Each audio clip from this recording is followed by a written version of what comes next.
Hey guys, it's the Villaman here, home theater enthusiast and all-around tech lover. Now, recently in some of the OLED TV videos I've done, I've seen a lot of questions and comments about OLED TV burn-in and image retention.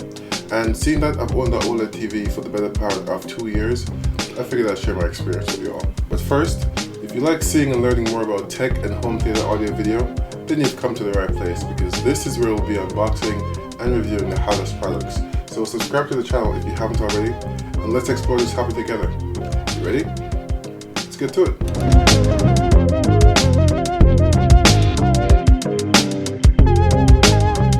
Now, as I said in the intro, I thought some of you may appreciate hearing my experience on the subject of OLED burn-in and image retention, seeing that I've owned the LG B6 for the better part of 2 years.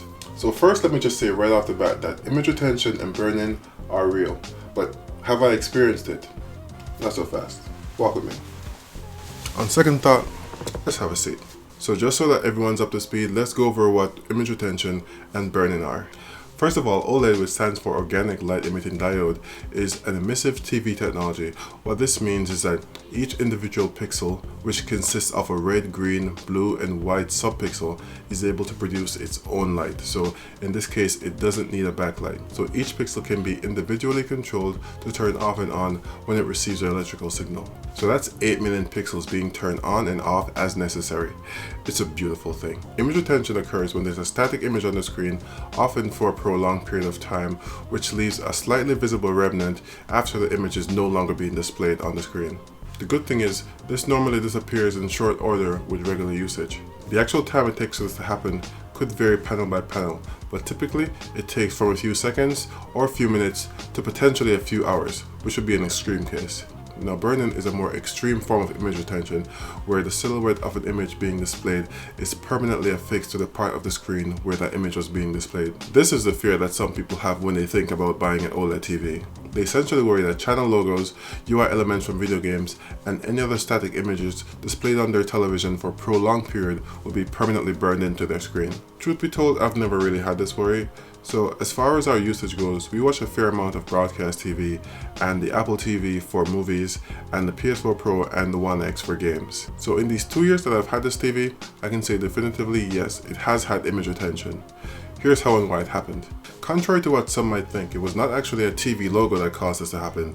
TV logos are often white and kind of faint, so that's not very conducive to being retained. A bright red logo like CNN's though is another story entirely. No, where I've often seen image retention occur is in bright or HDR sources like from the Apple TV or my consoles. Now this makes sense because all three of these devices have bright tile-based UIs. So for example, on the home screen of the Apple TV 4K, if I leave it at the home screen for a few minutes, depending on how bright the tile is, like the ESPN or DIY network tiles, I'll see a faint image if I have an almost black screen in the area after that. Now, I should be clear that I only see evidence of image retention on a dark gray background and never during regular watching of a program. Anyone with a 2016 model OLED may be very familiar with this, but thankfully the newer models have improved on this. If you look closely, you can see the silhouettes actually beginning to fade. I've also seen it after moving from movie title screens. This one from Mad Max, for example, is notorious in my experience.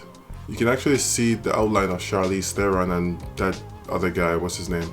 The guy from Inception.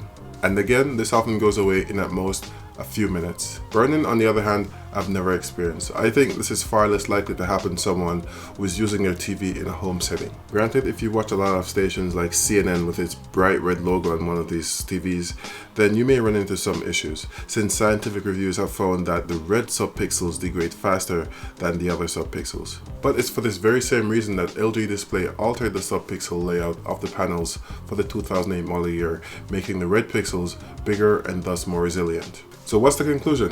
Image retention and burn-in are real, but one is temporary and fixable, while the other is permanent and much less likely. All the manufacturers that make OLED TVs have built-in settings to help reduce and prevent image retention. For example, on this and other LG TVs, there's a clear panel noise or the pixel refresher on the newer models, It's a procedure that takes a while to complete, so you have options on when to start it. Then there's the screen or pixel shift, which slightly shifts the image from left to right to vary the image that each pixel is displaying. Fun fact, I've only used the clear panel noise setting once in my time having this TV, and it was only to see what it was like and how long it took. But I remember it taking long enough for me to lose interest, so. Now these concerns are sometimes overblown, but not entirely unwarranted. It's definitely a pain point of the OLED technology, and I think we have a ways to go until we don't have to talk about it anymore. So personally, I think it's important that we continue to make manufacturers aware of issues that concern us so they can continue working on improving their technology, because even though it may be very good, it's still not perfect. So this has been your friendly neighborhood Villaman, and until next time, peace.